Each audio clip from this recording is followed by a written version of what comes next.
Necesito que el español cambie la actitud frente a los antibióticos. Llevamos 30 años sin descubrir un nuevo antibiótico. Y las armas que tenemos para luchar contra las bacterias se nos están acabando. Nos hemos dado cuenta de que la salud del ser humano es completamente interdependiente de la salud de los animales y de la salud del medio ambiente. Entonces, ¿crees que la Organización Mundial de la Salud está preparada para manejar pandemias? Y hoy día mueren en España más personas por superbacterias que por los accidentes de tráfico. En el mundo mata a más de 1,2 millones de personas al año. O sea, más que malaria y sida juntos. De hecho, hace no mucho estuve hablando con dos chicos que aún la habían amputado solamente porque les había infectado una superbacteria. Bienvenidos a un nuevo episodio de Compede Podcast. Para los que no me conozcáis y no conozcáis el canal, mi nombre es Luis Usera, soy el presentador de este podcast, que es un podcast divulgativo.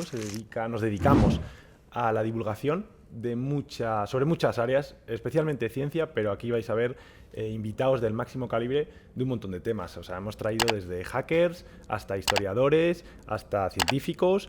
Y bueno, hoy el podcast de hoy tiene que ver mucho con la ciencia, cosa que me encanta porque es uno de los temas que más nos gustan. Y mi invitado de hoy es lo más top que puede haber en España, o sea, no hay nada por encima de él, en el área de la microbiología. Sé que a muchos ahora os estará dando una embolia, igual de microbiología, esto no lo he escuchado yo en mi vida. Pero hoy, para eso está este podcast, precisamente, para introducir estos temas. Mi invitado es catedrático en la Universidad Complutense, está en Madrid, para los que seáis de fuera, que a veces nos escucha gente de Latinoamérica, está en Madrid, dentro de España. Es director de la Unidad de Resistencia a los Antibióticos y además es de los pocos españoles que es asesor de la Organización Mundial de la Salud, de la OMS.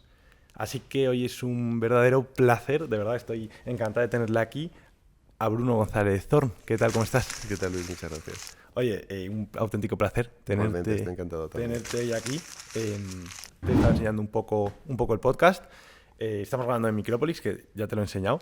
Que esto, para los que no lo conozcan, ¿no? Porque estarán viendo aquí este decorado tan chulo, que además va mejorando programa a programa. Micrópolis es una ciudad de más de 12.000 metros cuadrados. Bueno, te la he enseñado.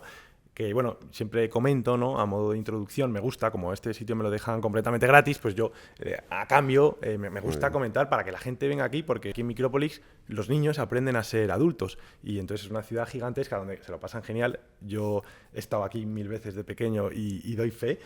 Y bueno, es súper divertido. Si tenéis hijos de entre 4 y 12 años, o hermanos, o primos, o lo que sea, traedles aquí, porque aparte de pasárselo genial, es que pueden ser muchísimo, pues pueden disfrutar del parque y pueden ser casi cualquier profesión. Para quien quiera venir, pues podéis venir. Y hoy vamos ya al tema que nos atañe. Empezamos con qué es la microbiología, si te parece bien. Vale, pues la microbiología estudia todos esos seres vivos que no podemos ver a simple vista. Entonces, vale. Así en general, ¿sabes? O sea, esos seres vivos, pues esto está lleno de seres vivos, o el mar, o lo que sea, muchas veces ahí no ves nada, crees que hay agua, pero si cogieras un microscopio, eres capaz de ver que hay ahí microorganismos, vale, pequeños bichitos y animalitos. Pues prácticamente la microbiología podemos decir que se dedica al estudio de esos pequeños bichitos que no se ven a simple vista. Dentro de estos bichitos que no se ven a simple vista, luego componen cosas que sí se ven a simple vista, ¿no? Es decir, sería el mundo micro y luego pues lo que nos constituye es el mundo macro. Pero a este mundo macro le afecta el mundo micro. Ah, no, totalmente. La forma de vida que más existe en la Tierra son las bacterias, que es la forma de vida esta más pequeñita. Y las bacterias hacen un montón de cosas. Te producen enfermedad y ves claramente el efecto que puede tener sobre algo. O si tienes fruta en casa o lo que sea, pues cuando se pone mala es porque hay pequeños organismos invisibles a tu vista que de repente pues hacen que se pudra la manzana, lo que tú acabas viendo ahí, la colonia de moho encima de la naranja. Pues eso es porque muchos bichitos pequeñitos, al final, cuando son un montón, pues los puedes ver y entonces pues ahí es como se manifiestan de muchísimas formas, claro, son importantísimos en nuestra vida. Vale, las bacterias, ¿no? Por un lado, imagino que hay bacterias buenas y malas, o todas las bacterias son... Yo diría que todas las bacterias... Bueno, podemos decir que las bacterias que producen enfermedad a lo mejor puedes decir que son malas, ¿no? Pero realmente todas forman parte del ecosistema Tierra y todas hacen falta para mantener este equilibrio que tenemos con la Tierra, con los seres vivos, etcétera, etcétera. Entonces, a mí me parecen todas monísimas y todas me encantan. Pero realmente podríamos decir que sí, que las que te producen enfermedad, pues hombre, pues te fastidian un poco más que las otras así a nivel personal. Vale. Y luego, dentro de estas bacterias... Perdona, y buenas hay un montón. Y buenas hay un montón. O sea, buenas, casi todas son buenas realmente, Vale. porque tú tienes en la superficie de la piel muchísimas bacterias que te protegen la piel, tu sistema gastrointestinal, muchas cosas que digieres, las digieres gracias a que tienes millones de bacterias ayudándote a hacer la digestión en tu intestino, tu sistema inmune se desarrolla gracias a que está siempre ahí con bacterias que le intentan amenazar un poquito y le mantienen a raya, gracias a eso el sistema inmune se mantiene un poco alerta, o sea que realmente casi todas son buenas. Vale, o sea, casi todas son buenas, que esto igual va un poco en contra de... la opinión general, a ver, no voy a decir la opinión general, pero hay una parte de la población que igual no lo sabe, que dice, las bacterias pues, lo solemos relacionar con enfermedades, con catástrofes, con pandemias, ¿no? Ahora que con el COVID, bueno, ahora ya pasa un tiempo, pero bueno, ya me entiendes. Dentro de estas bacterias hay un... COVID, que es un virus. Que es un virus. Eso tienes que saber la diferencia. Pero lo relacionamos también con las bacterias. Lo relacionamos todo con los pequeños bichitos. A lo que voy. Y luego, dentro de estas bacterias, que luego profundizaremos un poco más, se ha puesto muy de moda ahora el término de las superbacterias. De hecho, yo a ti te conozco porque te he visto en todos lados. Estuviste hace poco en La Sexta, pero no solo por ti, o sea, ya está, es un tema que está muy en boca de todos. ¿Qué es esto de las superbacterias? Pero realmente a mí no me queda muy claro, y estoy seguro que a mucha gente tampoco, ¿qué es esto de las superbacterias? Vale, bueno, las superbacterias es un término que se ha popularizado un poquito y no me parece mal, porque así se puede hablar de ello. Entonces, la base de las superbacterias es que como hemos dicho antes, muchas bacterias son capaces de producir enfermedad. Muchas veces tu propio sistema inmune puede con esas bacterias. Eso te pasa constantemente. Tú te haces un pequeño corte y dices, bueno, no es mucho. Te lavas un poquito tal, no sé cuántos, y a pesar de que han caído ahí unas cuantas bacterias, puedes con ellas. Pero a veces la infección es tan fuerte por bacterias que necesitas antibióticos para tratarlas. Entonces, el descubrimiento de los antibióticos ha revolucionado completamente la historia de la humanidad. Todo lo que hacemos en los quirófanos, todo lo que hacemos en los hospitales, el trasplante de órganos, todo lo podemos hacer gracias a que los antibióticos que descubrimos en los años 30 más o menos del siglo pasado funcionan. ¿Qué ocurre? Que, como hablaremos luego más tarde, pero como llevamos utilizando los mismos antibióticos durante mucho tiempo, estas bacterias que son capaces de adaptarse tan bien a todo, porque te he dicho que antes estaban en todas partes, son capaces de vivir en tu intestino, en el mío, en un charco, en cualquier lado, se han adaptado también y se acostumbran a esos antibióticos. Vale. A base de usar esos mismos antibióticos, los resisten. Y eso significa que al final tú estás tomando un antibiótico y esas bacterias ya no les hace nada, es como agua. Entonces siguen proliferando y esos antibióticos no curan. Vale. Esas bacterias que no son atacadas ya y que han aprendido a resistir a esos antibióticos son lo que llamamos superbacterias. Vale. ¿Y cómo, por profundizar un poquito también más en los antibióticos, sí. Ya has hablado de ellos un poquito, pero por dar una definición como más RAE de qué es un antibiótico? Más RAE es más RAE. Los antibióticos son sustancias naturales que en la naturaleza lo producen algunos organismos, unos hongos, unas bacterias, o sea, realmente están ahí en la naturaleza en todas partes, y que Fleming, que te sonará Fleming, que descubrió los antibióticos, los descubrió porque cogió uno de esos hongos, que se llamaba penicillium, y vio, produce una sustancia, algo que mata a las bacterias. Entonces dice, pues a lo mejor podría aislar esa molécula, con eso aisló la penicilina, y con eso se la voy a dar a seres humanos y eso va a matar a las bacterias. Entonces ese es el descubrimiento del primer antibiótico. Y luego se han descubierto, casi todos los antibióticos se han descubierto así, buscando microorganismos, organismos en la naturaleza que son capaces de producir esos antibióticos. Entonces el primero se llamaba penicilina y luego se llamaba otros streptomicina y luego tetraciclina, etcétera, etcétera, y esos se han descubierto todos porque algún microorganismo en el medio ambiente pues lo producía para defenderse y para matar a otras bacterias. Esos son como los antibióticos. Entonces, los antibióticos son esas sustancias naturales que matan a bacterias. Vale, entonces ahora hemos llegado a un punto, por lo que comentas, en el que estas superbacterias son inmunes a los antibióticos. Se puede decir así, sí. Son inmunes o por lo menos hay que usar muchos antibióticos para matarlas. ¿En qué periodo de tiempo? Porque imagino que esto ha sido causado en parte por nosotros, ¿no? Totalmente. ¿Y esto cómo se desarrolla y cuál ha sido el intervalo de tiempo en el que hemos echado como todo a perder o lo estamos echando todo a perder? Vale. Es una buena pregunta. Las bacterias, ya hemos dicho antes que en la naturaleza las bacterias producen estos antibióticos. Sí. De forma, eso te hace pensar que de toda la vida, o sea, desde que existe vida en la Tierra, desde hace muchísimo, ya han aprendido las bacterias, tanto si unas han aprendido a producir antibióticos, muchas otras bacterias han aprendido a resistir a ellos. O sea, que el fenómeno de la resistencia no existe solamente desde que usamos los antibióticos clínicamente, sino es un fenómeno natural. En la naturaleza las bacterias dicen, pues me estoy enfrentando a este antibiótico porque lo está produciendo este hongo que está aquí y yo quiero comerme también esa manzana o lo que sea, pues resisten a ello. Entonces resisten de forma natural. Y ya Fleming, en su charla, cuando le dieron el premio Nobel en 1945, como sabrás, espero, entonces ya dijo, es muy fácil que una persona se administre un antibiótico y la bacteria se haga resistente a él. Y que luego esa bacteria, que se ha hecho resistente a ese antibiótico, se transmita luego a otra persona. Y entonces cuando esa persona quiere curarse con un antibiótico, con esa penicilina que le había descubierto, ya no va a poder hacerlo porque yo me he estado administrando mal la penicilina. Vale. Entonces el fenómeno de la resistencia a los antibióticos se acelera cuando usamos mal los antibióticos. Entonces un poco de eso se trata. Tenemos un armamento X. No estamos desarrollando nuevos antibióticos, eso sí que luego hablamos de ello.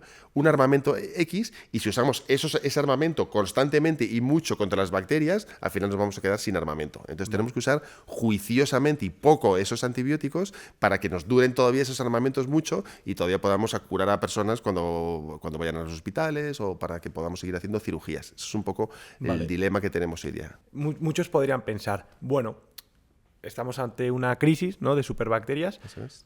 Pero si yo, por ejemplo, poniéndote yo en mi caso, no me suelo administrar antibióticos, que es verdad, o sea, lo hago muy ocasionalmente, cuando verdaderamente estoy mal, no tengo problema por esas superbacterias, ¿no? Porque como, o sea, por así decirlo, mis bacterias no son, sí son inmunes, o sea, no son inmunes, perdona, a los antibióticos. Eso Esto es mentira, es falso. Claro, eso es mal. O sea, yo quiero que haya muchas personas como tú que usen poco los antibióticos, pero lamentablemente, como hay otras personas, imagínate en este caso yo, que uso muchos antibióticos, ya solamente con estar aquí hablando, igual que se transmite el COVID por el aire o dándonos la mano o lo que sea, mis bacterias súper resistentes a los antibióticos, al final te las puedo transmitir. Entonces lo que tengo que conseguir es que haya muy poca gente como yo y mucha gente como tú. Vale. Pero la gente como tú no está a salvo al no ser que todos estemos en el mismo barco y todos usemos juiciosamente los antibióticos. Por eso mismo te agradezco mucho que me hayas invitado y por eso ya como hace 6 o 7 años decidí aceptar este tipo de entrevistas, o sea, salir un poco y decir,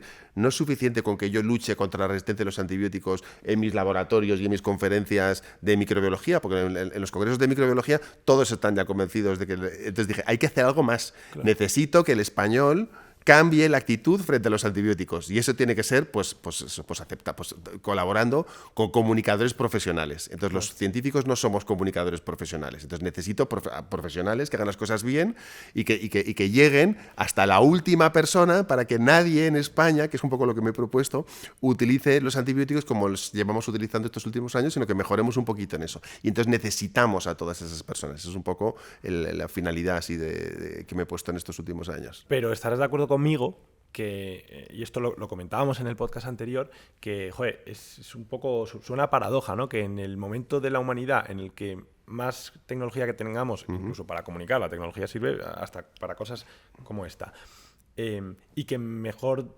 información tengamos, porque nunca en ningún periodo de la historia en ningún periodo de la historia universal hemos tenido tanta información sobre cualquier tema como lo tenemos ahora, pero sin embargo está habiendo como un retroceso en algunos sectores, pues yo creo que debido en parte pues a las plataformas estas de algoritmo, pues, TikTok, los YouTube Shorts, los Instagram Reels, que son vídeos muy cortos sin contexto. Entonces yo creo que eso está llevando como un retroceso en la información, ¿no? O sea, en lugar de progresar, retrocedemos. O sea, porque ahora por ejemplo, se ha puesto muy de moda los terraplanistas y gente, ¿no?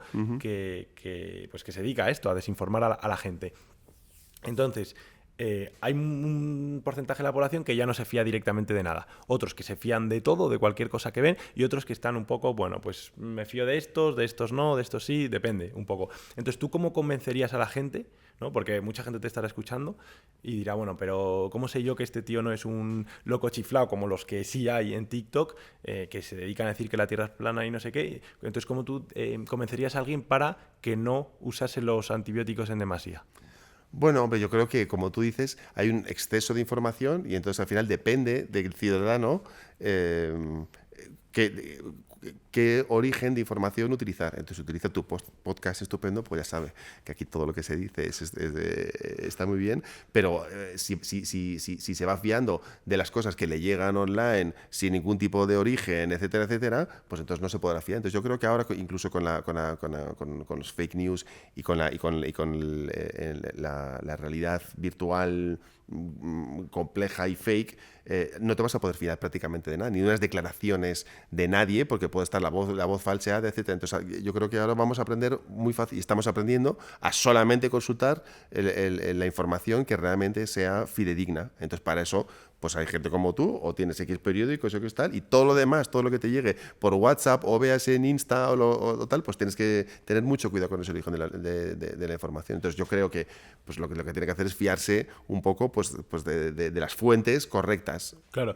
Y bueno, pero esto sería como para los individuos racionales, ¿no? Yo que estudio economía muchas veces como presuponemos que los individuos son racionales, pero luego te vas al mundo real y verdaderamente no es así. Los individuos no son racionales, no siempre toman la mejor decisión. Muchas veces se dejan llevar por los sentimientos o por otra serie de factores. En el mundo real también pasa exactamente lo mismo, lo que estoy comentando, también con la ciencia. Entonces mucha gente se deja llevar por los sentimientos o mira, este tío me cae bien y tal, y le hago caso. Esto en ciencia también pasa y con este tema también pasa. Por eso mismo... y perdona que te interrumpa. No, por eso mismo estamos últimamente, para luchar contra esta temática, no estamos trabajando solamente con profesionales de la salud. Vale. Antes era solamente los profesionales de la salud vamos a solucionar este tema. Y ahora no, ahora necesito sociólogos, necesito psicólogos, necesito educadores. Entonces necesito a muchos profesionales distintos para que realmente hagan llegar el mensaje correctamente. Entonces, como tú dices, ¿cómo es posible todavía que en España haya un 25% de pediatras que frente a una amigdalitis producida por un estreptococo, que te sonará chino o lo que sea, todavía dan amoxicilina clavulánico y no dan amoxicilina? No hay que dar nunca amoxicilina clavulánico para un tipo de infecciones producidas en las gargantas de los niños, y todavía muchos dan amoxicilina clavulánico. Pues estoy trabajando con sociólogos para ver por qué no convencen a estas personas para que prescriban distinto, para que escriban un poco mejor. Pues probablemente porque tienen miedo a que el tratamiento no les funcione. Entonces, ¿sabes? Al fracaso terapéutico, que se llama. Entonces lo que estamos haciendo es trabajando con sociólogos para ver cómo vencer el miedo de alguien que lleva prescribiendo igual durante los últimos 40 años, que prescriba distinto, acorde a la situación de emergencia que tenemos hoy día.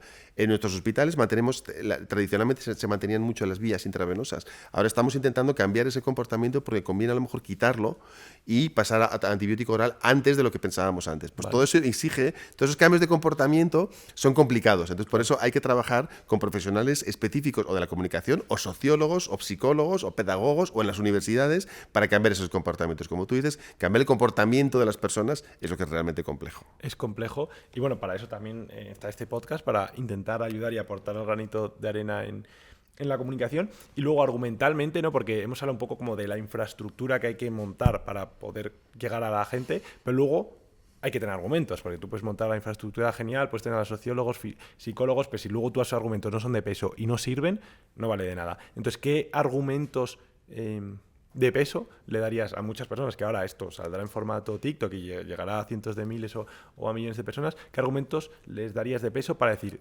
dejad de vacunaros? O sea, dejad de vacunaros, perdón. Justo eso no, perdón. Dejad de tomar antibióticos en demasía. Bien. Llevamos 30 años sin descubrir un nuevo antibiótico.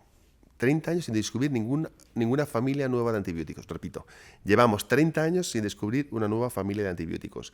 Y las armas que tenemos para luchar contra las bacterias se nos están acabando. Y hoy día mueren en España más personas por superbacterias que por los accidentes de tráfico. 4 veces más personas mueren en España por superbacterias, bacterias que no responden a ningún antibiótico, que por accidentes de tráfico. Es decir, es una emergencia real. Es una pandemia, a mí me gusta llamarla la pandemia silenciosa. Es una pandemia que como tú dices, no la estamos viendo constantemente, a lo mejor no todo el mundo es consciente, pero es una pandemia que está avanzando. En el mundo mata a más de 1,2 millones de personas al año.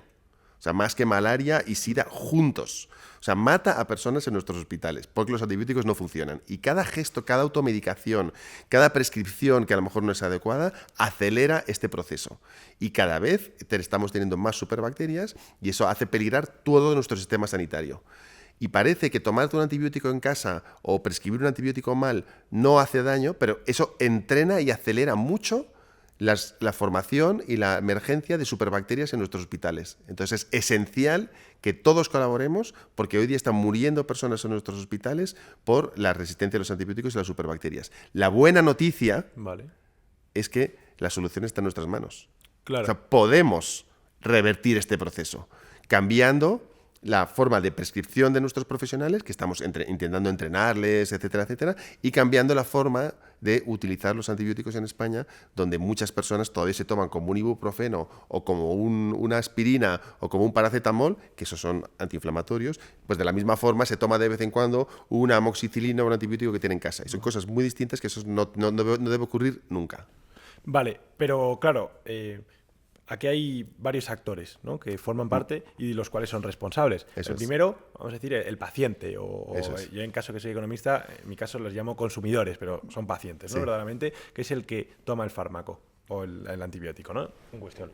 Ese es el principal responsable, podríamos decir, porque es el que lo ingiere. Bueno, no sé si es el principal. No voy a hablar de principales responsables. Uno de los responsables. Eso es. El otro, por ejemplo, podríamos decir el médico que lo prescribe. El prescriptor de los antibióticos, que son médicos y veterinarios. Porque usamos antibióticos para curar animalitos, pero también para curar a seres humanos. Entonces, tanto uno como otro son responsables. Hablaré también, o sea, luego te preguntaré más un poco también sobre este tema. Pero luego hay otro actor, que puede ser incluso el principal, ahora me dirás, que son las farmacéuticas, la industria farmacéutica. No sé si tiene que ver con todo esto. No sé si... Hay más actores. Uno de ellos son las farmacias en España. Vale. Es decir, que está prohibido que las farmacias den antibióticos sin receta. Vale. Pero todavía tenemos en España como entre un 5 y un 10% de farmacias que dan antibióticos sin receta. Vale. Y un poco la culpa también es nuestra, porque vamos y lo solicitamos, lo pedimos, etcétera, etcétera, y al final lo acabas consiguiendo si vas a 3 o 4 farmacias. Ya. Y mis amigos que farmacéuticos les da mucha rabia, pero dice, joder, Bruno, me cuesta mucho, Ya. porque yo estoy aún con una persona, no te lo puedo dar naturalmente, que no, búscate una prescripción para un antibiótico o para la otitis del perrito o para la otitis del niño, lo que sea, pero dámelo, siempre me da el mismo, me insiste. Y entonces me cuesta mucho porque pierdo a esa persona que luego al rato me viene y me dice, mira, lo he conseguido 3 farmacias más arriba. Entonces yo me gustaría proteger al 90-95% de los farmacéuticos que son muy estrictos y están justo alineados con todo esto, Vale. frente a ese 5-10% de farmacéuticos que a lo mejor, pues yo qué sé, pues por algún motivo u otro, pues son un poco más laxos, a lo mejor creen que deben serlo. Pero yo creo que ese es otro plano en el que se deben actuar las farmacias y el acceso a los antibióticos. Y hay otro. Y luego está el de las farmacéuticas que tú dices. Que, Más como industria, ¿no? Sí, pero la industria farmacéutica realmente pues no está desarrollando antibióticos porque no les resulta rentable. Vale. No es rentable. Como las bacterias se hacen muy rápidamente resistentes a los antibióticos y los usamos tan mal, pues en cuanto saques un antibiótico nuevo al mercado, dentro de 10-12 años, pues le voy a decir a la población que no lo utilice, porque pues, se generan fácilmente resistencias y que, o sea, se va a utilizar poco y se van a generar fácilmente resistencias. Vale. Si tú fueras una industria farmacéutica y no eres una ONG, y me parece normal, la industria farmacéutica nos ha salvado de un montón, bueno, nos ha salvado de epidemia de COVID, nos salva de prácticamente todas las enfermedades que tenemos. Vale. Entonces yo soy pro industria farmacéutica, no es que sea un actor. Entonces lo que hay que hacer es estimularla a la industria farmacéutica para que vuelva, y eso lo estamos haciendo ahora, al descubrimiento de los antibióticos. Vale. Y para eso hay que estimularla económicamente. Vale. Económicamente, no hay más remedio. Y como hemos hecho con COVID, nadie desarrolla una vacuna contra COVID o contra muchas enfermedades. Ahora, cuando le dices, te voy a comprar 300 millones de dosis al primero que saque una vacuna, Claro. pues hace cálculos y enseguida, a los 6 meses, al año, salieron ya varias vacunas. Y yo hago así, estamos intentando hacer en Europa y en el mundo. ¿Cómo estimular a la industria farmacéutica? ¿Qué necesita para que vuelva, porque ha abandonado completamente, para que vuelva al desarrollo de los antibióticos? Entonces es una responsable, pero hay que ayudarla. Claro. No es una ONG y va a hacer antibióticos porque a ti y a mí nos apetezca. Claro, forma parte ya del sector privado y, bueno, al fin y al cabo, Totalmente. evidentemente buscará maximizar su beneficio. Pero bueno, se ha visto en época, pues en el siglo, principalmente final del siglo XIX, principio del siglo XX, que cuando no había consumidores y el sector privado no podía abastecer esa demanda porque era inexistente, era el sector público el que se encargaba. Yo, por ejemplo, me considero bastante liberal, esto es en el terreno de la opinión, no entro ahí, y en la economía sí que estoy a favor del libre comercio, pero sí que en muchos países se ha demostrado, por ejemplo, no sé, por ejemplo, yo qué sé, Corea del Sur, Japón, que el sector público sí que ayudó mucho, ¿sabes? Y algo, ¿cómo se llama? Tiene un nombre, pero bueno, ahora no caigo. Entonces, en el sector de la investigación, ¿crees que quizás, bueno, en la investigación, más de manera genérica, ¿crees que el sector público tendría que tener un poco más de fuerza? Hombre, es de lo que estamos hablando ahora mismo. Necesita la industria farmacéutica privada, está bien. Es estoy a decir, favor tú de- crees que tendrían que unirse, ¿no? Claro, es en lo que estamos. Ahora mismo en la Unión Europea estamos discutiendo qué modelo debemos desarrollar económico Vale. junto con la industria farmacéutica para tener esos antibióticos que tú y yo necesitamos. Vale. Que tú y yo los necesitamos, pero el libre mercado, el mercado de oferta, demanda, vendo mucho, gano mucho dinero, ya Claro. no funciona con los antibióticos, no funciona. Eso está roto. Entonces tenemos que desarrollar nuevos modelos económicos, pero probablemente juntos, público-privado. Vale, pues esto me queda bastante claro. Y luego, la perspectiva a largo plazo, en caso de no encontrar una solución para el problema de las superbacterias, suponiendo, ¿vale? Estamos aquí suponiendo que sigue todo igual, es decir, que seguimos tomando antibióticos sin ton ni son. En este caso, y siguen proliferando las superbacterias, siguen aumentando la resistencia contra los antibióticos. ¿Esto evocaría en un futuro catastrofista? Pues Para probablemente, la aunque yo soy muy optimista. Entonces yo creo que con tu ayuda y con la ayuda de muchos otros vamos a poder revertir esto y cambiando de comportamiento. Si nadie cambia de comportamiento, todos lo seguimos haciendo fatal, etcétera, etcétera, pues pasaríamos a una época que a mí me gusta llamar la época post-antibiótica. Hemos tenido una época preantibiótica antes de que se conocieran los antibióticos, más o menos el año 2030, como te decía, entre la Primera y la Segunda Guerra Mundial es cuando se desarrollan los antibióticos, ¿no? Entonces, y luego hemos tenido una era antibiótica y luego a lo mejor podríamos pasar ahora a una época en la que hemos fusilado absurdamente todos los antibióticos utilizándolos demasiado, como tú mismo decías, y pasaríamos a una era postantibiótica, que es una era en la que si no podemos hacer trasplantes de órganos, en la que las grandes cirugías de los hospitales no se pueden realizar, donde las bacterias, una vez que penetran e infectan de forma aguda o amplia tu organismo, pues de tu sistema inmune va a depender que mueras o no mueras. Entonces, pues aumentaría muchísimo las muertes por infecciones bacterianas, eso es obvio. Una infección urinaria complicada, pues acabaría con tu vida fácilmente si no tuviéramos antibióticos. Un absceso complicado, una neumonía complicada, en fin, muchos accidentes de tráfico o muchos accidentes con fracturas abiertas, prácticamente todos. Volveríamos otra vez a las amputaciones, que sería la única forma de frenar una infección, o sea que sería catastrofista, pero no quiero ni pensarlo. Vale. Creo que entre todos vamos a poder mejorar la situación, pero efectivamente estamos, pues eso, hablando con la industria farmacéutica, cambiando el comportamiento de prescriptores, cambiando el comportamiento de los pacientes y entre todos, pues yo creo que vamos a poder revertir esta situación. Y estamos en Europa, donde la situación es de las mejores del mundo. O sea, no, en ningún sitio del mundo hay tanta conciencia del problema de las superbacterias como en Europa. En otras regiones en el mundo la situación es un poco peor. Claro, pero volvemos a lo mismo. Y yo creo que esto pasa como con el cambio climático, por lo que he entendido y por lo que me has de entender, que es que nosotros lo podemos hacer muy bien, pero si nuestros vecinos del continente de al lado lo hacen fatal, estamos jodidos, ¿no? Te equivocas. Vale. Y me alegro, por eso soy optimista. Efectivamente, en otros sitios hay más superbacterias. Pues de sudeste asiático hay más superbacterias. Y efectivamente, tú cuando viajas a esos países, lo sabemos, por ejemplo, si viajas a la India, la probabilidad de traerte una superbacteria es de 1/3. Una de cada 3 personas vive con una superbacteria. Ahora, la probabilidad de que esa superbacteria se disemine en nuestro país depende de la cantidad de antibióticos que utilicemos en nuestro país. O sea que la cantidad de superbacterias que tienes en cada uno de los países depende de los antibióticos que se usen en ese país, que son los que facilitan que esa superbacteria se disemine.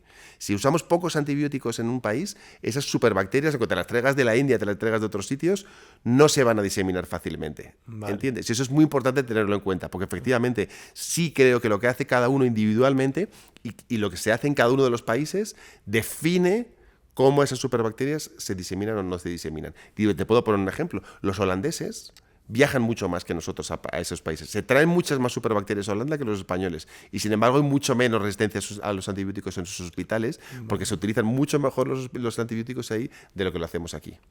Vale. Y también hay una buena noticia, y es que desde el año 2014 en España tenemos un Plan Nacional de Lucha contra la Resistencia a los Antibióticos, que gestiona la Agencia Española de Medicamentos y Productos Sanitarios. Entonces ya tenemos, en los distintos planos que decías, teníamos la población, las farmacias con el acceso a los antibióticos, los profesionales prescriptores, y luego ya tenemos unos estamentos que organizan un poco, son conscientes de que esto es un problema, creo que hay que apoyarles más para que tengan más herramientas para luchar contra esta resistencia a los antibióticos a todos esos niveles, comunicando a la población, organizando un poco mejor algunas farmacias, formando mejor a los profesionales y estableciendo pues, esas medidas de contención de bacterias para que no proliferen tanto. Vale, pero entonces sí que podríamos llegar a un futuro, no digo catastrofista, porque yo también soy optimista, además yo siempre digo yo soy tecno-optimista, es decir, creo además que la tecnología, que es algo que muchas veces no se tiene en cuenta, es decir, tú con las condiciones materiales que hay en un momento dado, en el presente, por ejemplo, no tienes en cuenta el futuro avance de la tecnología, que eso a veces hay que tenerlo en cuenta, ¿no? Que eso está por otro lado. Pero entonces podría llegar a pasar que ese futuro tan catastrofista que comentabas estuviese en ciertos países y sin embargo en otros no. Totalmente. Que entonces aquí sería ya, o sea, si ya hay diferencia económica entre países, ya que hubiese una diferencia en la salud tan grande, ¿no? Totalmente, efectivamente, ahí lo has dado, efectivamente.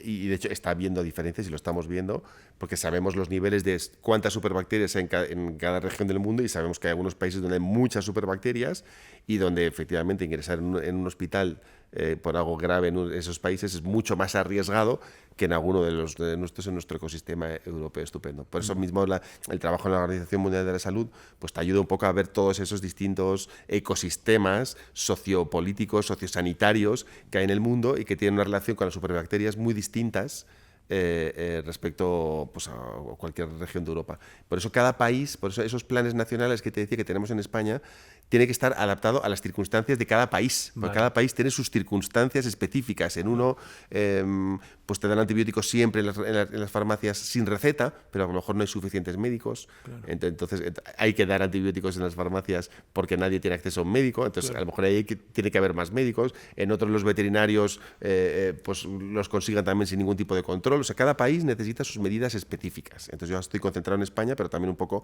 en Europa y en el mundo. Vale, ¿cuál dirías? Porque luego quiero pasar al concepto del One Health y comentar también el mundo animal, el medio ambiente, nosotros como humanos, cómo se relaciona todo con la sanidad o con la salud. Pero quería comentarte antes, si me pudieses decir cuáles son las zonas, que esto te lo había comentado antes, con más, donde hay más superbacterias o lo que es lo mismo, donde más antibióticos usamos. Sí, ¿no? Donde más antibióticos se utilizan y también antibióticos de última generación. Vale. Entonces estamos encontrando en el mundo distintos nichos. No me gusta mucho apuntar, ¿sabes? Pero bueno, tenemos países que tienen una industria farmacéutica muy desarrollada, en el sudeste asiático, por ejemplo, donde el control medioambiental, por ejemplo, es bajo. Entonces muchos residuos de esos antibióticos y de esa industria farmacéutica sabemos que pasa al medio ambiente y ahí también se generan muchas superbacterias. Eso es un nicho importante. En África, en general, también los antibióticos son caros, entonces mucha gente los acaba comprando en mercados, o sea, lo he comprado muchas veces, y donde los antibióticos son de baja calidad.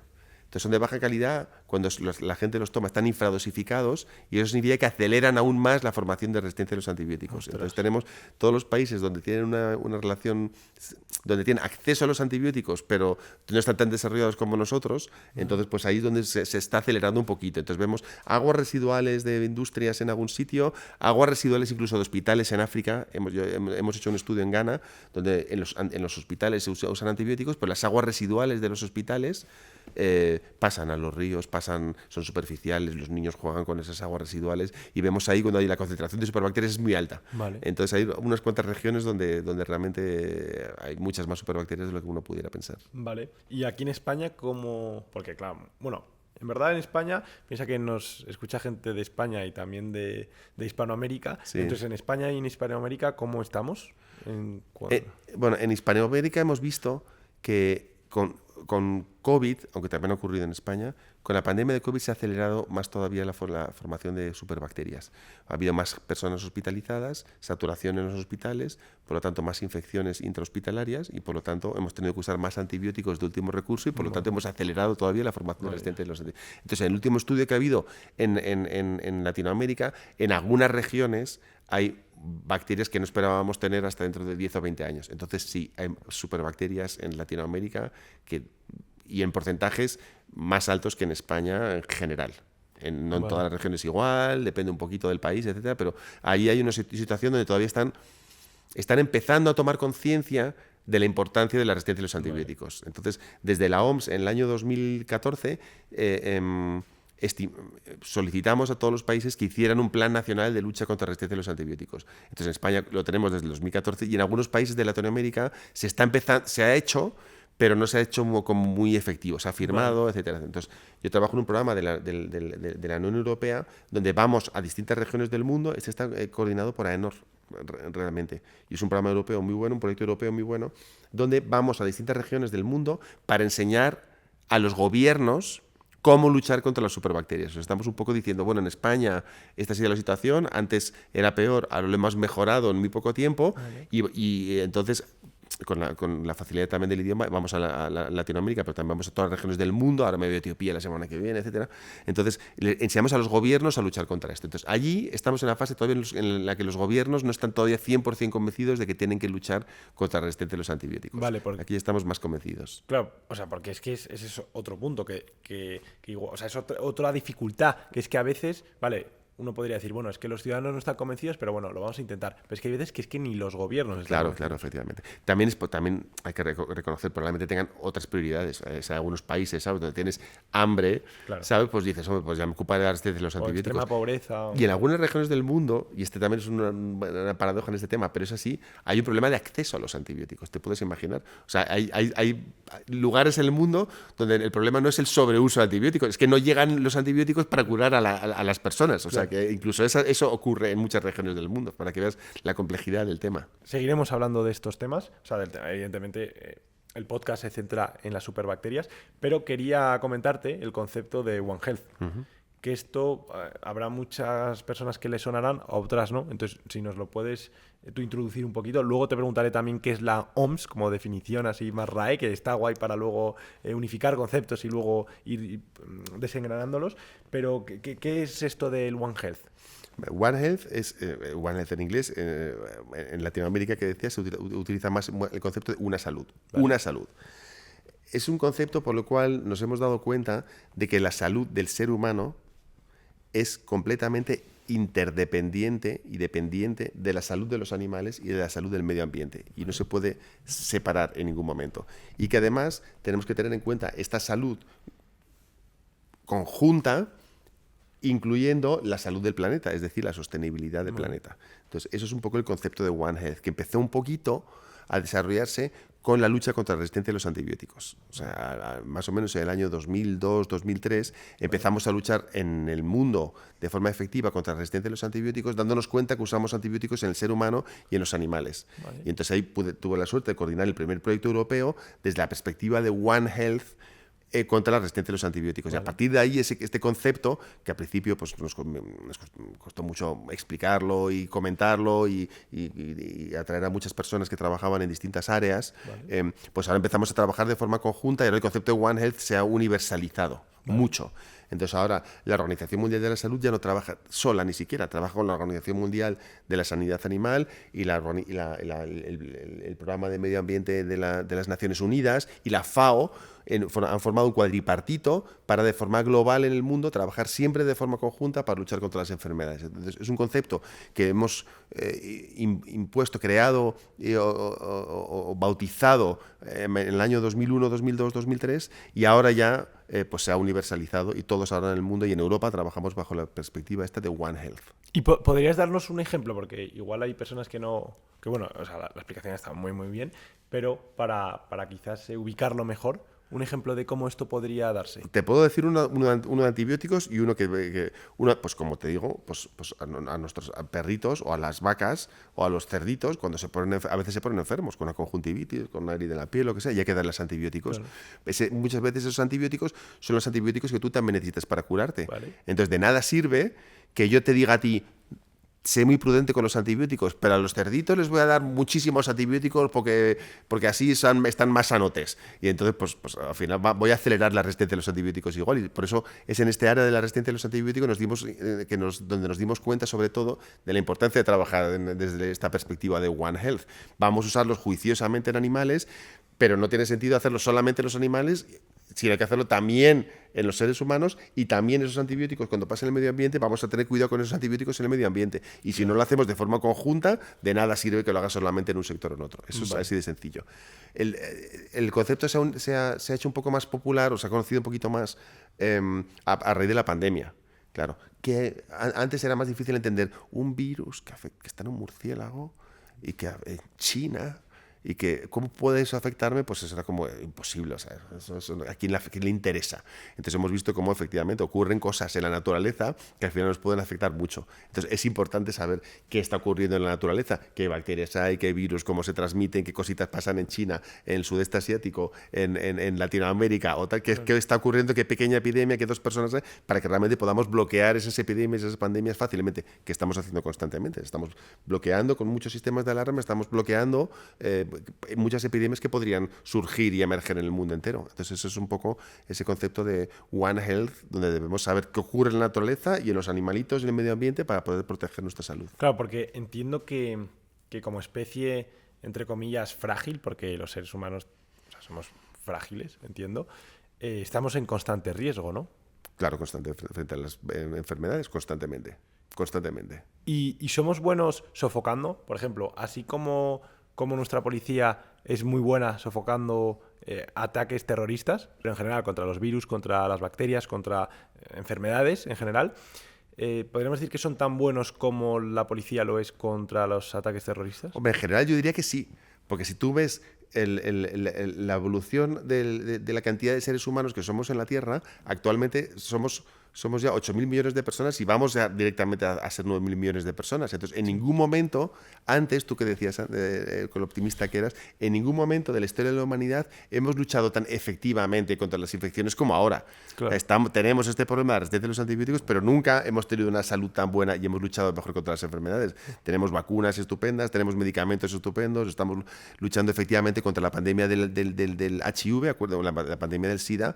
Ha matado a millones de personas, más de 60 millones de personas, y hoy día la esperanza de vida, gracias a la industria farmacéutica, de un paciente HIV positivo es la misma que la de un paciente HIV negativo. Entonces somos bastante buenos, en general somos bastante buenos, y no tendríamos epidemias que matarían a millones de personas como ha habido. Entonces, en general, en el mundo somos bastante buenos, pero hay que vigilar aún mejor esas bacterias, porque estamos invadiendo muchos ecosistemas. El ser humano está invadiendo muchos ecosistemas nuevos, pues muchos bosques, selvas, se está derritiendo la Antártida, y con eso empiezan a emerger y a descongelarse microorganismos contra los que no estamos vacunados porque desaparecieron a lo mejor ya hace 10.000 años, están invadiendo nuevos ecosistemas, de repente estamos accediendo al ser humano virus y bacterias que estaban allí, pues a lo mejor escondidos en la boca de un murciélago que jamás ha tocado a un ser humano, y de repente a lo mejor ese virus, esa bacteria está contentísima dentro del cuerpo de un ser humano y se disemina fácilmente por los seres humanos. Entonces la invasión de los ecosistemas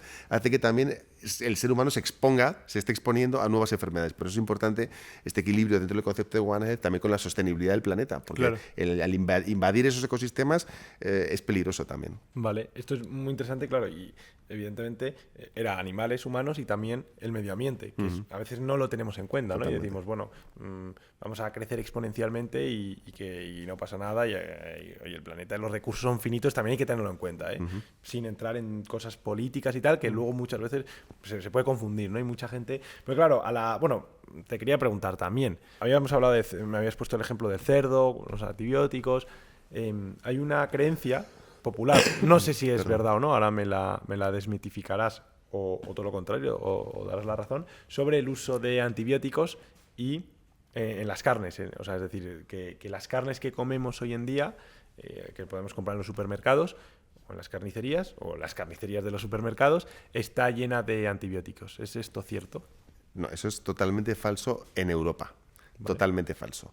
Es decir, cada vez que se da un medicamento, un antibiótico o no, o cualquier otro medicamento o un antibiótico, vamos ahora a decir, a un animal para que se cure, ese antibiótico, ese tratamiento y ese antibiótico está prescrito, está asociado, cada vez que utilizamos un antibiótico en un animal, ese antibiótico está asociado a un periodo de supresión. Vale. Periodo de supresión. Eso significa que ningún alimento de ese animal puede ser utilizado hasta que ese antibiótico haya sido completamente metabolizado por ese organismo, hasta que no esté en la carne, no esté en la leche, no esté en los alimentos.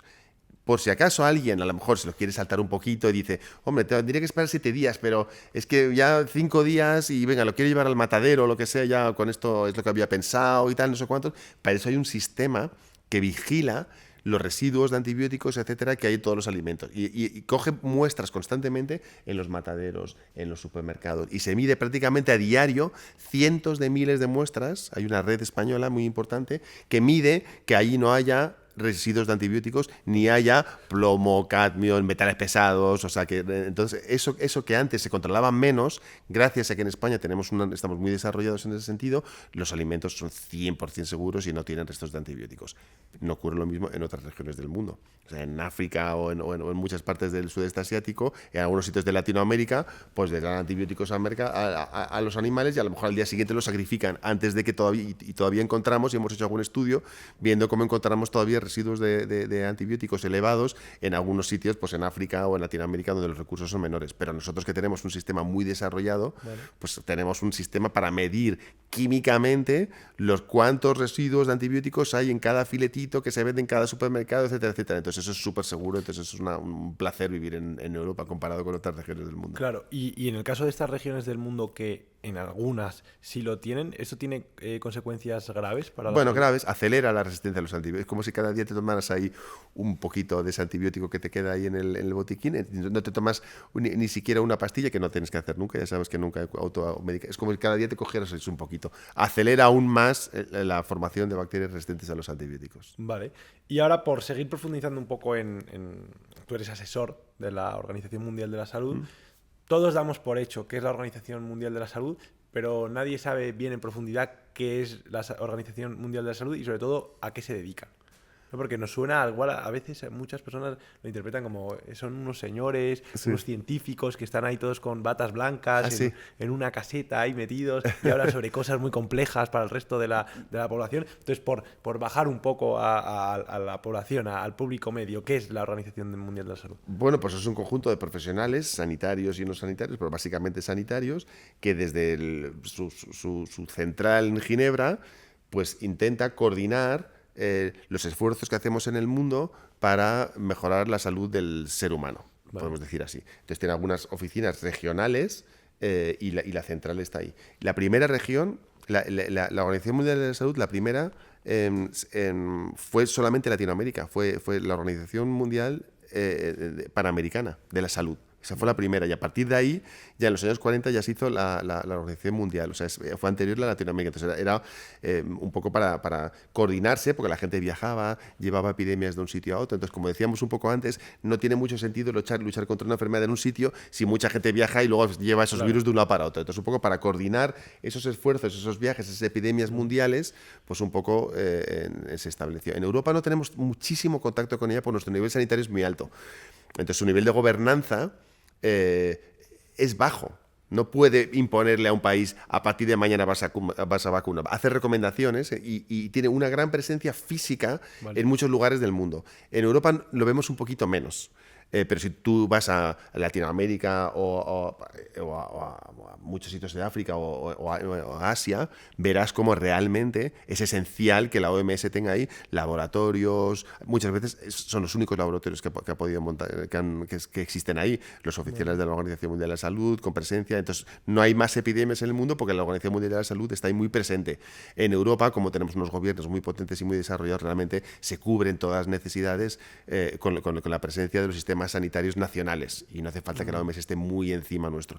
Que colaboramos y cooperamos en algunas cosas, efectivamente, pero es esencial, sobre todo en los países con un poco menos de recursos. Vale. Y esto seguro que es una pregunta que le interesa mucho. ¿Cómo se financia un aparato Por los países, tan grande? por los países. Vale. Los países financian individualmente unos programas, otros.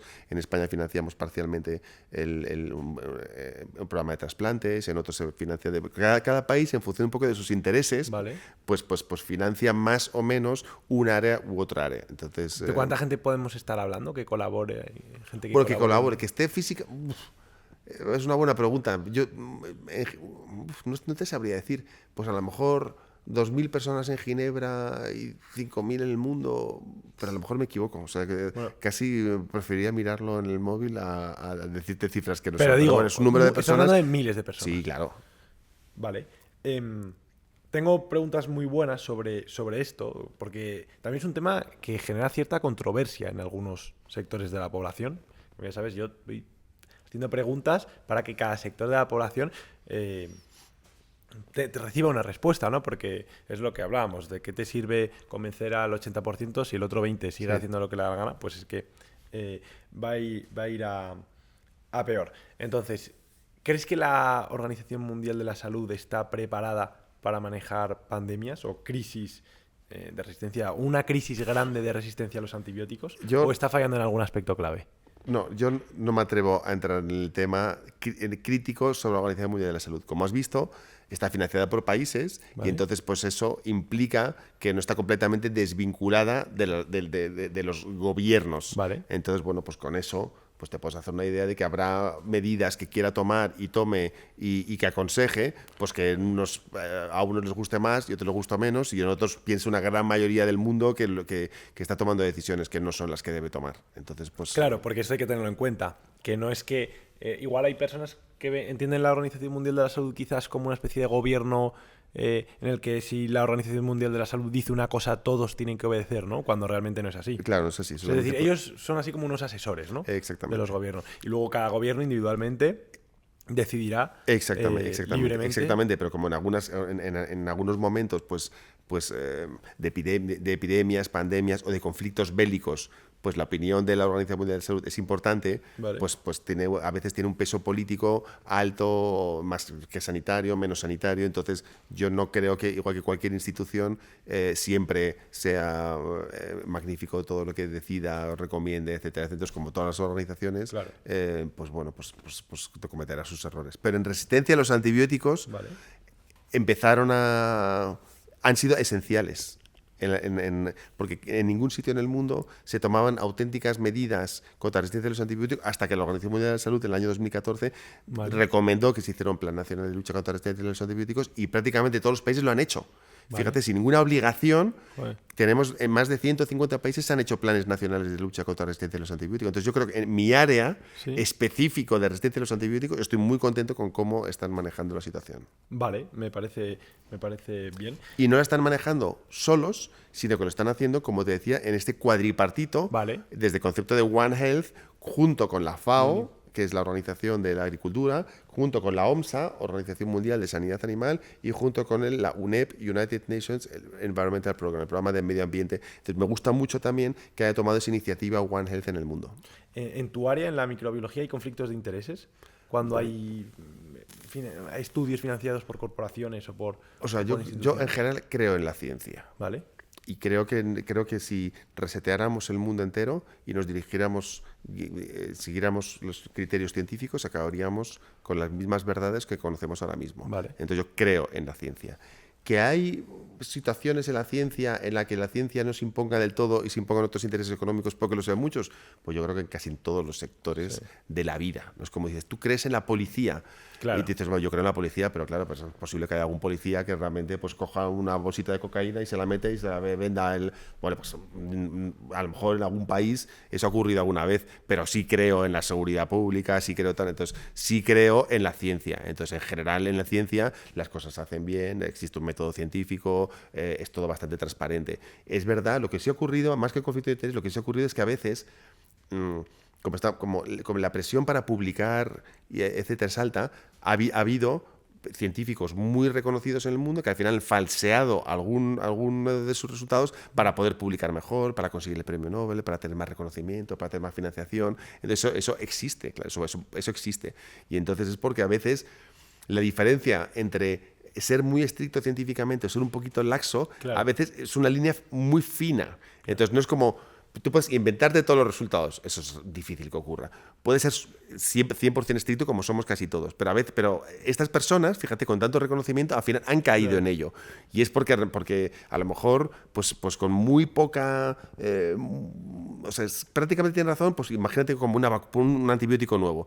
Y te resulta que llega así un ratoncito, está medio muerto, pero sabes que a lo mejor no se moriría, entonces lo ves ahí medio y dices, hombre, pues si todavía lo tomo como vivo, es que mi antibiótico ha funcionado y ya saco un nuevo antibiótico al mercado, etcétera, claro. etcétera. Pero a lo mejor si ya digo muerto, pues si yo me voy y vengo dentro de 2 horas, pues ya se ha muerto y ya no, y ya cambia todo. Entonces, a veces son líneas muy finitas que ves en investigación, decir, bueno, esto parece que es así, parece que no es así, y entonces eso es lo que hace que haya gente que sea deshonesta, y eso existe, y que al final pues imponga cosas como científicas y como verdades que no lo son. Pero en general la ciencia, yo creo que es uno de los estamentos o de las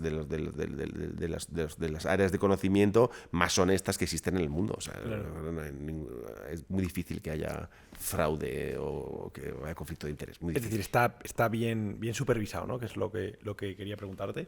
Que, por cierto, esto que comentabas, ¿no? De a veces ser un poco laxo, que esto pasa en investigadores, bueno, es que Albert Einstein, cuando formuló la teoría de la relatividad, se inventó la constante cosmológica para que le cuadrase en sus cálculos, porque él concebía un universo en estado estacionario, es decir, para él el universo no tenía ni principio ni fin, entonces él se inventó la constante cosmológica para que cuadrasen esos cálculos. Luego, más adelante, se descubrió que no, que había habido un origen, o sea que incluso a veces el propio Einstein, por lo que fuera, se inventa, puede llegar a pasar estas cosas. Sí, pues como te digo, bueno, yo he trabajado en el Instituto Pasteur de París, varios compañeros se suicidaron. ¿Por qué se suicidaron? Porque la presión para publicar y para tus resultados científicos a veces es tan alta que dices, bueno, pues eso, que se me ha muerto el ratoncito, pues yo la vacuna en la que llevo creyendo durante los últimos 10-15 años ya no me funciona, claro. y ahora resulta que necesito financiación para seguir trabajando en esto, ya me voy a quedar en el paro, mi familia necesita mi sueldo, y entonces hay gente que se suicida por la presión esta de publicar un artículo científico y de sacar alguna patente o tener éxito profesional. Entonces no están, a veces mucha presión la que tienen los científicos. Claro, ¿sí? Luego, no sé cómo será en la microbiología, pero por ejemplo, sí que en la física, ¿no? Se han dado, incluso a la propia Marie Curie, ¿no? Las presiones que ha habido, al propio Boltzmann, ¿no? Boltzmann, si no recuerdo mal, quien formuló la segunda ley de la termodinámica, se acabó suicidando. Y muchos grandes físicos se han acabado suicidando porque no han podido soportar las críticas, incluso muchos que acertaron. En ese momento quizás no, porque en la microbiología entiendo que sea más fácil demostrarlo empíricamente, pero en la física, por ejemplo, tú formulas algo y a veces la experimentación llega un poquito más tarde, ¿sabes? Entonces es más complejo. Pero bueno, esto también son cosas que pasan, ¿no?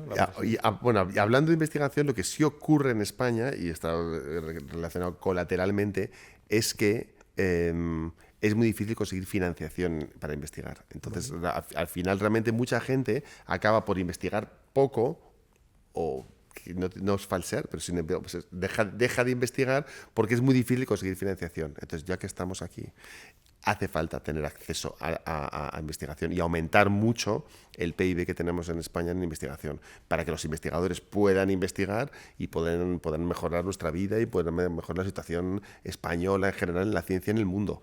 Y entonces eso es un poco lo que frustra. Lo que frustra a veces no es que no tengo los resultados suficientes o buenos o malos o tal, que también a veces no puedo investigar porque no tengo financiación para investigar, porque un alemán para que pueda hacer sus investigaciones, con que no hace falta que sea súper bueno para que ya tenga financiación y pueda investigar en España, como estés en el top muy alto, como hay tan pocos recursos, tienes cero recursos para investigar. Entonces, claramente, el problema en España, más que falsear estudios o no falsear estudios, hace falta más recursos porque hay mucha gente muy lista, muy buena, que haría investigación muy buena, pero que no tiene suficientes recursos para poder hacer sus investigaciones. Entonces, eso es lo que realmente es importante. Más importante que el falsear estudios es los recursos para que en España podamos investigar bien. ¿Y a qué crees que se debe? Porque verdaderamente, como yo lo concibo, por lo menos como economista, si tú inviertes ahora prematuramente en investigación, luego te vas a ahorrar un montón de dinero, por ejemplo, teniendo que curar a gente en los hospitales, entiendo. Eso es, efectivamente. Entonces, ¿por qué? Suponiendo que nos gobiernan seres racionales, volvemos a los supuestos, ¿no?, de antes, que encima hay economistas, hay gente, es verdad que en la política hay gente pues muy poco válida, pero luego también tiene asesores buenos, joder, eso también hay que reconocerlo. Entonces, ¿por qué crees que ahí se destina tan poco dinero a la investigación, teniendo en cuenta lo importante que es? Yo creo porque tendemos a hacer inversiones a corto plazo. Vale. Entonces, la inversión en investigación es un poco más a largo plazo.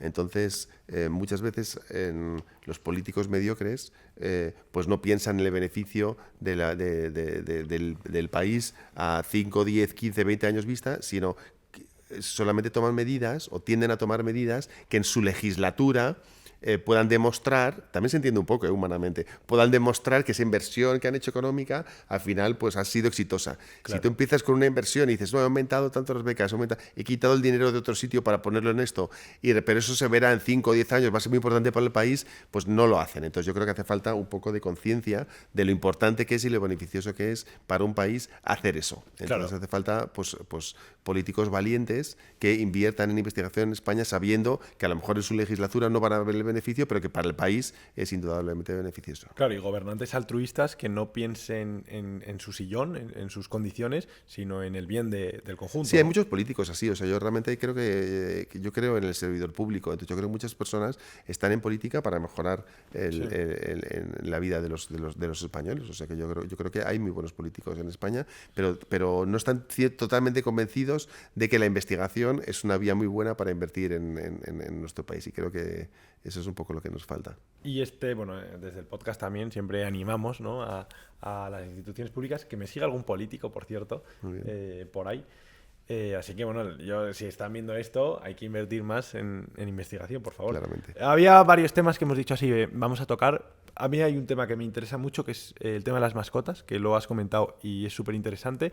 Porque, claro, nuestras mascotas, de hecho, si no recuerdo mal, creo que en Madrid, en concreto, no sé si en España o en Madrid, hay más animales animales domésticos, perros, por ejemplo, o gatos, que niños. Uh-huh. Es decir, la gente está teniendo más mascotas que bebés. Uh-huh. No recuerdo si era en Madrid o en España. Entonces, claro, estas mascotas toman antibióticos. Entonces, ¿qué implicaciones tiene todo lo que habíamos comentado, el concepto de One Health, etcétera, con nuestros animalitos?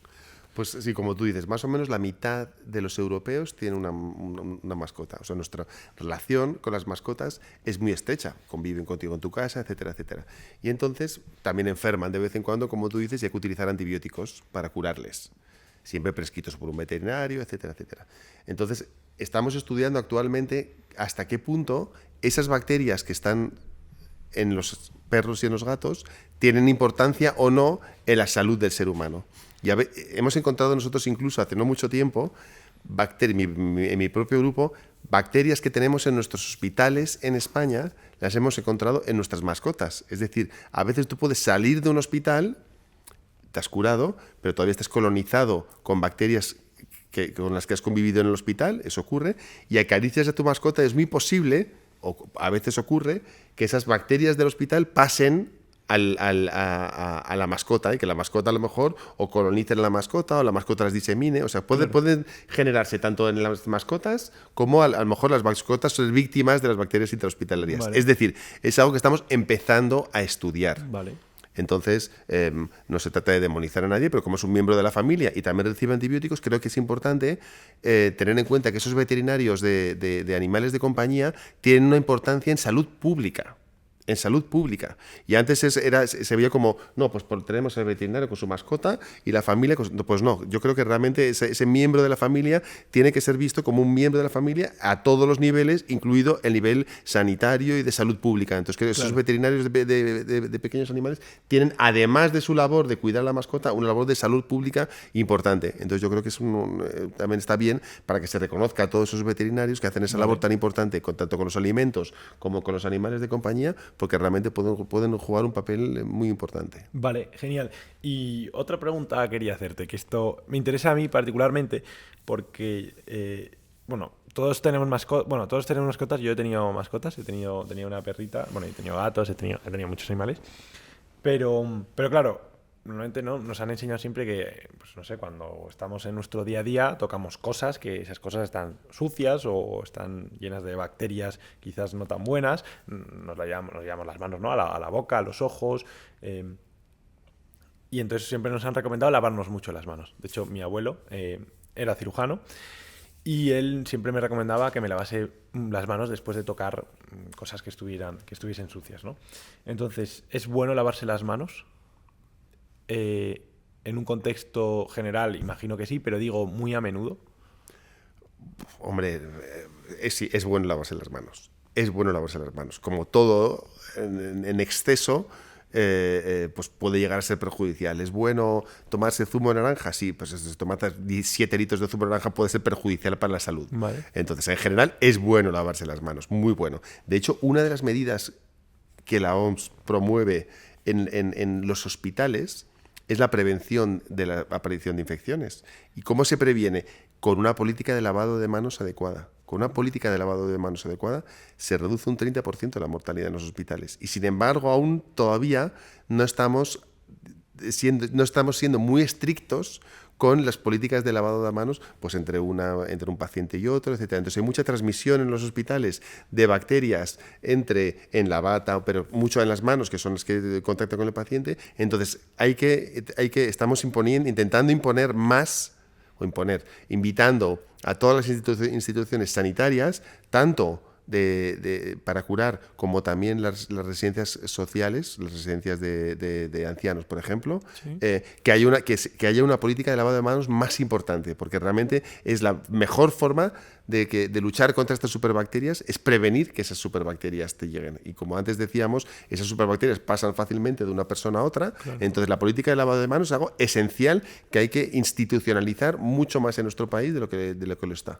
Ah, pues mira, yo es que me las lavo muchísimo. Yo creo que el problema es que me las lavo demasiado. Si te las lavas demasiado, muchas veces muchas bacterias son beneficiosas. Entonces, claro, quitarte las bacterias beneficiosas constantemente, pues llega a ser perjudicial. Claro. Pero en general es bueno lavarse las manos. Claro, si te las lavas obsesivamente, cualquier cosa que hagas obsesiva o compulsivamente es malo, como decía antes, con el zumo de naranja. Si estás todo el día con las manos, todo el día, pues probablemente te estés acabando con tu microbiota que te acaba protegiendo. Claro. Entonces, tienes que tener cuidado. A mí me pasa porque, mira, de hecho, si ves mis manos están como agrietadas. Por esto me llega... O sea, he llegado a ir a dermatólogos porque me han dicho eso, que me lavo tanto las manos que a veces, pues, y que luego no me las seco quizás adecuadamente y se me forman, pues se me agrietan un poco y me tengo que poner a veces corticoides, que además, volvemos, son cremas antibióticas, ¿no? Bueno, con un corticoide no es un antibiótico. O cortisona. Eso no son antibióticos. Ah, no son antibióticos. pero la diprogenta es una crema antibiótica, ¿no? No, la que me pongo yo es... De hecho, la tengo ahí, si quieres te la enseño. Tiene gentamicina, ¿no? ¿O no? Venga, la sacamos y además así hacemos dinámico el podcast. Cógela. Aquí está, no hacemos promoción. Claro, gentamicina, sí. Claro. Corticoide y antibiótico. Claro, entonces yo al ponerme, me la intento poner muy poco, o sea, me la intento poner cuando de verdad estoy jodido con las manos muy agritadas. Hombre, claro, digo, ya duele. Pues pero claro, primero, está bien que te lo den solamente con prescripción. Ahí hemos dicho que eso está muy bien, porque tiene un antibiótico, también tiene corticoides, las dos cosas son importantes. Pero gentamicina tópica yo no me estaría dando constantemente, casi sería mejor... Muy poquito, me pongo muy poquito. Bueno, sería mejor o que a lo mejor lucharas más contra tu origen. El origen tuyo es tu lavado de manos compulsivo. Sí. A lo mejor es mejor, en lugar de poner este parche antibiótico y con corticoide, que a lo mejor intentarás reeducarte, contarlo, reducir cuántas veces y para restaurar un poquito, diría yo, tu capa, tu protección natural, ¿no? Diría yo. Lo he reducido, es un buen consejo, y agradezco que me lo des. Te digo que lo he reducido bastante, es decir, he tomado bastante conciencia, pero claro, es que acaba siendo casi un TOC, ¿no? Un trastorno obsesivo-compulsivo. Claro. Entonces es complicado a veces, ¿no? Luchar contra la propia psique. Ya.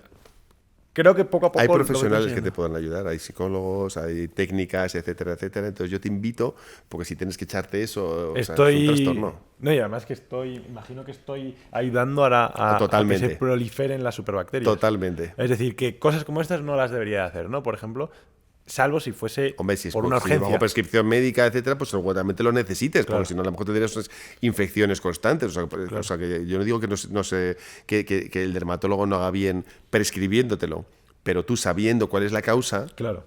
pues a lo mejor deberías luchar más contra la causa que ponerle Sí. ese parche. ¿Qué digo? No siempre es... O Eso- sea, hay es- momentos... Dime. Esto que estamos diciendo es importante. Es importante. Es importante. Muchas veces hay enfermedades que emergen porque no tenemos un buen equilibrio con nuestro entorno y con la naturaleza. Vale. Porque nos estresamos mucho, porque tenemos hábitos que no son los correctos. Entonces, muchas veces utilizamos esos parches y el parche muchas veces es un antibiótico. Claro. ¿Sabes? Porque tengo una diarrea o una tos o una dermatitis y a veces, en lugar de estar usando antibióticos, que es un parche, hay que intentar pensar en ir al origen. Sí. ¿Y cuál es el origen a lo mejor? Pues este estrés, Claro. TOC, y a lo mejor deberías hacer yoga y intentar controlarte un poquito más en lugar de estar diciendo, bueno, yo soy así, pero me voy echando antibiótico. Sí. Es un parche, yo creo que hay que tener un poco el origen. Hay que ir Y al yo creo que origen. la paz y la tranquilidad realmente son muy buenas medicinas. Entonces Sí. yo creo que a ti te vendría mejor en intentar controlarte y relajarte, pues como digo, hacer yoga, alimentarte bien y paz y amor, más que decir, bueno, yo soy muy nervioso y me voy a estar poniendo gentamicina y tal, porque es un parche que Concuerdo. casi mejor no utilizarlo. Concuerdo, y sobre todo, mira, esto además está bien que lo digas porque el otro día, vuelvo al podcast, hace 2 podcasts, el doctor de nutrición nos daba unos consejos para vivir más y mejor. Y uno de ellos era ser más felices, pero ser más felices en un sentido literal, es decir, si tienes menos estrés, pues vas a tener menos enfermedades. O por ejemplo, yo creo que en momentos, creo que hay una correlación positiva entre el estrés y este tipo de cosas, porque por ejemplo, en mi caso, cuando estoy más estresado, me lavo más las manos, estoy como más tengo más TOC y hago cosas, me rasco más las manos, y entonces eso ayuda a que me agrieten más y eso causa que... tengas que usar antibióticos y y eso- aceleres la formación de superbacterias. Efectivamente, o sea que todo está correlacionado. Totalmente. Aunque correlación no implique la causalidad, la correlación está explicada por cosas. Que esto lo leí en el libro de mi amigo, el doctor Roberto Colom, que es uno de los grandes catedráticos que hay en psicología diferencial. Él está en la Autónoma. Y bueno, muy buen libro. Tiene un libro hablando de la inteligencia, súper buena. Se llama Integrando nuestras capacidades. No, inteligencia es el libro, se puede comprar en El País, ahí la promo. Lavarse las manos ya lo hemos tocado, las mascotas lo hemos tocado, que era un tema que te quería comentar. Antes de ir con el final, te hago la penúltima pregunta. Antes habías comentado lo de las muertes, ¿no? Que actualmente hay 4 veces más muertes por las superbacterias que por los accidentes de tráfico. Entonces, ¿esto en qué se traduce en nuestro día a día? ¿Cómo lo podemos ver? Porque muchos preguntarán, 4 veces más muerte, pero esto no lo veo casi en las noticias, o lo veo poco, Claro. o ¿dónde veo yo? Yo no voy, muere un señor mayor y ese señor mayor ha muerto por las superbacterias, igual ha muerto por una neumonía. Sí, efectivamente. Nos cuesta comunicar lo de la muerte por superbacterias, porque tú mueres por una superbacteria, pero que una superbacteria puede tener un nombre y ser un tipo de infección en un sitio y otro nombre y otro tipo de infección en otro sitio. Vale. Entonces, de lo que se trata es de que vas a un hospital, te pueden hacer a lo mejor una cirugía y resulta que mientras antes el 99% de esas cirugías no se infectaban después de de la cirugía, pues ahora tenemos un 95%. y resulta que tenemos un porcentaje de cirugías más que se acaban infectando de forma grave con esas bacterias, por ejemplo.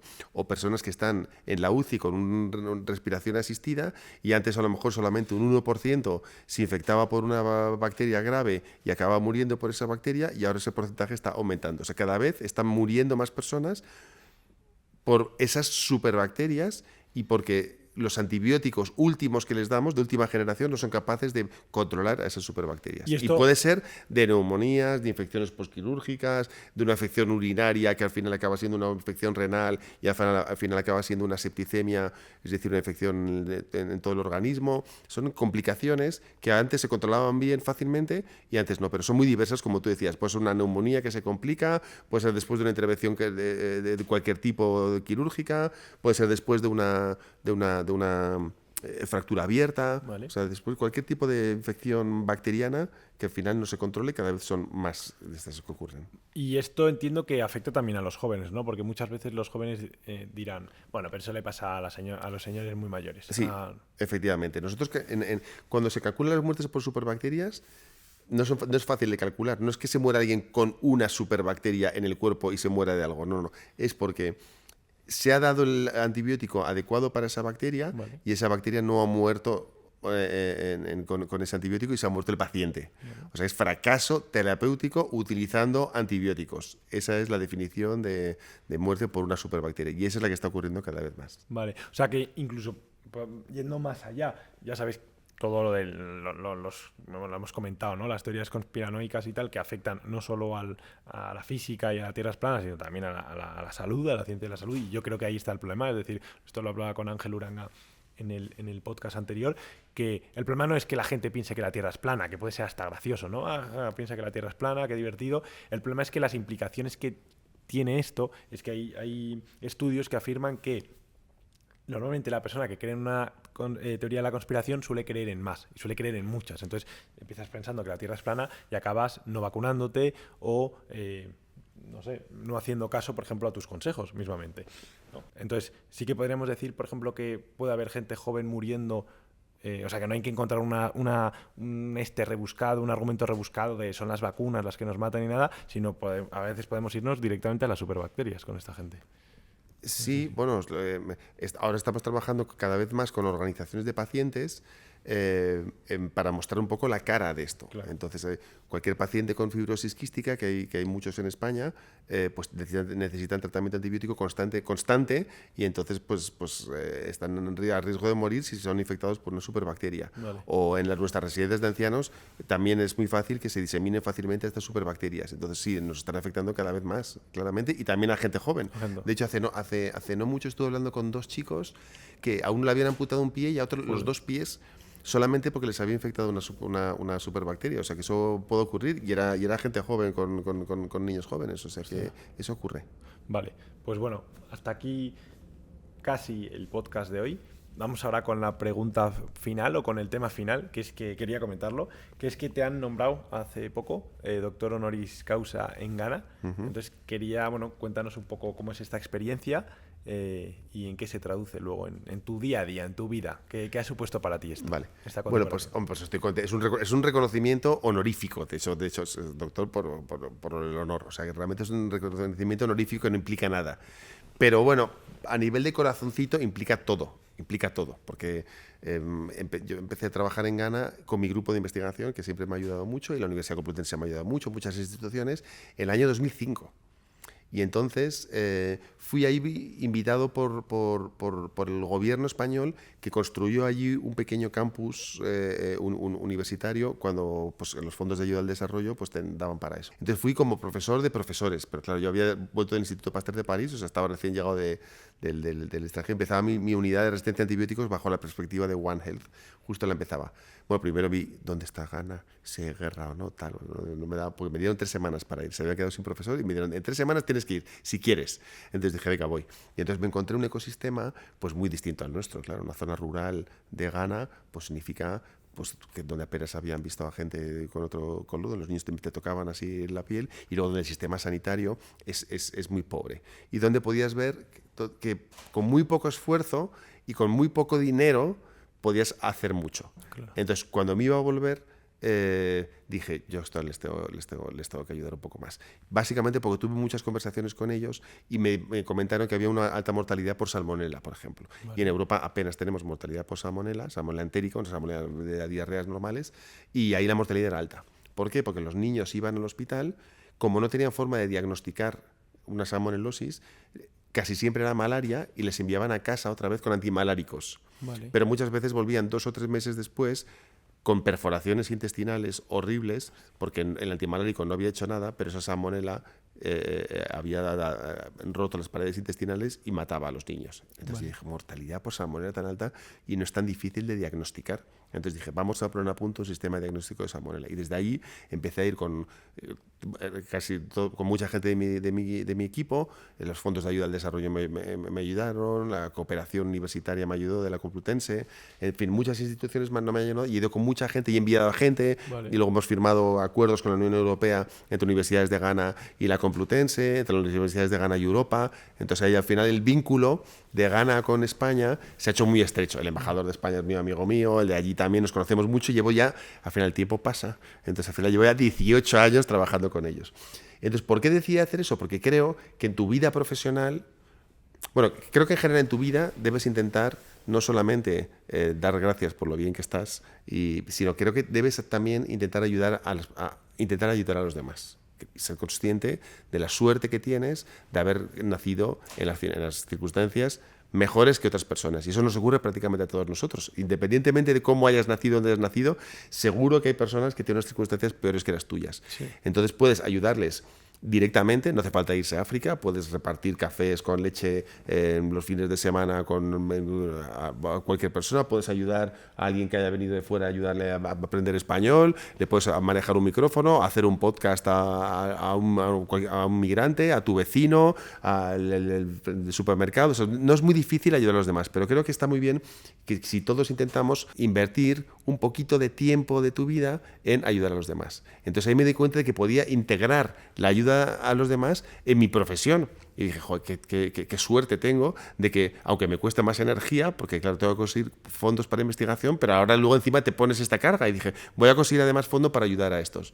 Entonces, esa colaboración la llevamos haciendo mucho tiempo, muchas personas, hemos hecho cursos de ahí, de One Health y de microbiología, de resistencia a antibióticos en hospitales, en las universidades, hemos dado cursos de lavado de manos en colegios, hemos llevado microscopios a colegios, en fin, llevamos ahí muchísimos años trabajando y su forma de agradecérmelo ha sido esta, darme el honoris causa, que para mí ha sido pues de lo más bonito que me ha ocurrido en mi vida. Ha sido un reconocimiento muy bonito y mi vínculo allí, medio corazoncito mío, pues está ahí en Ghana y en la Universidad de Ghana, así que voy a seguir trabajando con ellos toda mi vida. Pues me parece genial y en mi más sincera enhorabuena por este reconocimiento y muchísimas gracias, solo te puedo decir eso, por el precioso, maravilloso, increíble podcast de hoy. La verdad que me lo he pasado genial, he aprendido yo un montón a título personal. Lo importante no solo es que aprenda yo, evidentemente como entrevistador, a veces tenemos ese punto egoísta que sí queremos aprender, pero este podcast al fin y al cabo también está hecho para la audiencia y creo que sin duda alguna han aprendido un montón. Creo que seguro estoy, convencido de que habrás cambiado incluso la vida de muchos, aunque suene así como muy rocambolesco, es cierto, y nada, solo pues agradecértelo también de su parte.